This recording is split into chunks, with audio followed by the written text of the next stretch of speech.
Happy birthday Imran Khan, ये 6.7 million बार tweet हुआ है, 6.7 मिलियन टाइम्स। ये अभी कुछ सोशल मीडिया के ऊपर लोग बता रहे हैं। ये रिकॉर्ड आ जाता है ना, जो लोग सोशल मीडिया एनालिसिस करना जानते हैं उनको पता है कैसे आता है।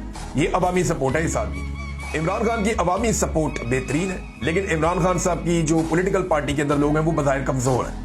अब देखें ना, हालात ये है कि इमरान खान साहब सेनेट के अंदर अपना अपोजिशन लीडर लेकर आना चाह रहे हैं अल्लामा राजा नासिर अब्बास साहब को। MWM है और एक मजहबी सियासी जमात है, उसके रहनुमा एक ही सेनेटर है। इमरान खान साहब ने ही हमायत से उनको सेनेटर बनाया, उन्हें अपोजिशन लीडर बना रहे हैं। उनकी अपनी पार्टी में क्या कोई एक आदमी भी ऐसा तैयार नहीं हो सका? ये सवाल तो अपनी जगह पे मौजूद है, और ये सवाल पाकिस्तान तहरीक इंसाफ की लीडरशिप को अपने आप से पूछना चाहिए कि क्यों उन्होंने ये हालात पैदा कर दिए कि आज इमरान खान को बाहर से बंदा ढूंढना पड़ रहा है, जबकि महमूद खान अचकजई को वो अपोजिशन लीडर बनाना चाहते हैं कौमी असेंबली में। अब बाकी सारी तहरीक इंसाफ अपने गिरबान में झांके कि क्यों वो खड़े नहीं हो पाए, क्यों वो मुकाबला नहीं कर पाए। इमरान खान साहब का तो मौक़िफ़ देखे ना, जो अचकजई साहब जो कर रहे हैं वो बाकी लोग नहीं कर पा रहे। बात सच है।